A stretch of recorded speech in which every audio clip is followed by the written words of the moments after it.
بسم اللہ الرحمن الرحیم۔ انگور نمک کے ساتھ کھا لینے سے پھیپھڑوں کا کینسر نہیں ہوتا۔ کھانے کے بعد جسم میں خون کا بہاؤ کم ہو جاتا ہے، جس کی وجہ سے نیند آنے لگتی ہے۔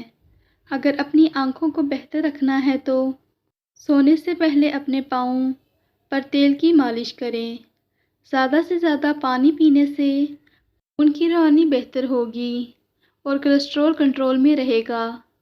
انڈے کی زردی میں وٹامن ڈی پایا جاتا ہے جو ہڈیوں کو مضبوط کرتا ہے۔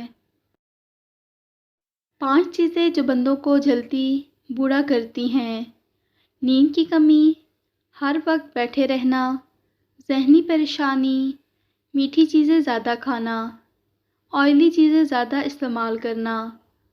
جو عورتیں ہفتے میں موٹاپا کم کرنا چاہتی ہیں وہ روزانہ املی کا شربت پی لیں۔ دودھ گرم کر کے پینے سے ہڈیاں نہایت مضبوط ہو جاتی ہیں۔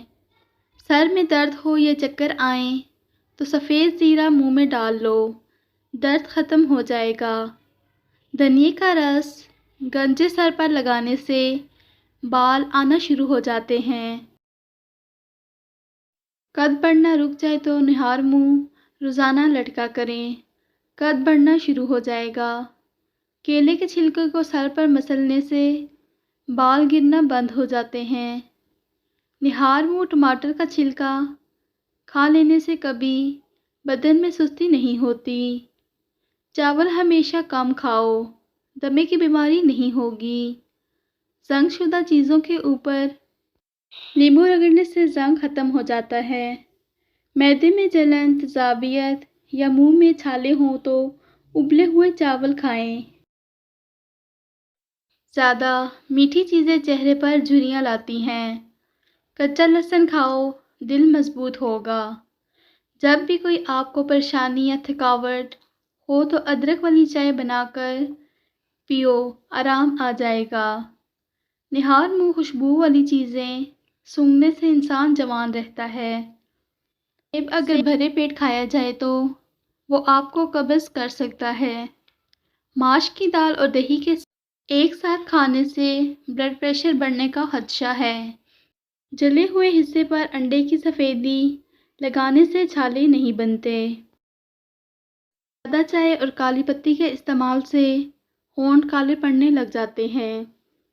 ہر کھانے کے ساتھ ہری مرچ کو کھانے کا معمول بنائیں۔ ہری مرچ بدن کی چربی کو ختم کرنے کے لیے مفید ہے۔ اگر آپ سمارٹ اور خوبصورت رہنا چاہتے ہیں، خوراک میں روٹی اور چاول کی مقدار کم کر کے پھلوں کی مقدار بڑھا دیں۔ زیتون کا تیل دل کے امراض کے لیے شفا ہے۔ زیتون کا تیل اور پیٹ کی بیماریوں میں مفید ہے۔ بازاروں کی تیار شدہ چیزیں کھانے سے وزن میں تو اضافہ ہوتا ہی ہے، ساتھ میں حافظہ بھی کمزور ہو جاتا ہے۔ کان سنائی دینے لگے تو رات کو کان میں انگلی پر ناریل کا تیل لگا کر دونوں کانوں میں پھیرو۔ بھنڈی کا سالن بنا کر کھاؤ، پیشاب کھل کر آئے گا۔ دانتوں سے ناخن کاٹنے سے جسم میں بیماریاں پھیلتی ہیں اور نظر کمزور ہوتی ہے۔ پاؤں کے تلووں پر تلوں کا تیل لگانے سے قد میں اضافہ ہوتا ہے۔ باجرے کی روٹی دودھ کے ساتھ کھانے سے جسم میں طاقت آ جاتی ہے۔ آڑو کھانے سے نظر تیز ہوتی ہے۔ حمل کے دوران گرم چیزیں کھانے سے پرہیز کرنا چاہیے ورنہ بچہ کمزور پیدا ہوگا۔ مہینے میں 1 مرتبہ مچھلی کھا لیا کرو، اس سے جوانی برقرار رہے گی۔ پٹھوں کے کھچاؤ اور جوڑوں کے درد کے لیے 7 دانے کالے چنوں کو رات کو پانی میں بھگو دیں اور نہار منہ چنے کھا کر اوپر سے وہ پانی پی لیں۔ پٹھوں میں درد یا کھچاؤ رہتا ہو تو دوپہر کے وقت کالی مرچ کھانے سے افاقہ ہوگا۔ رات کو کھانا نہ کھانا جلد بڑھاپا لاتا ہے۔ اگر آپ سونے سے پہلے شہد چاٹ لیں تو آپ کو کمال کی نیند آئے گی۔ چہرے کے بدنما تل ختم کرنے ہیں تو پودینے کا رس چہرے پر لگاؤ۔ دن بھر کی تھکاوٹ دور کرنے کے لیے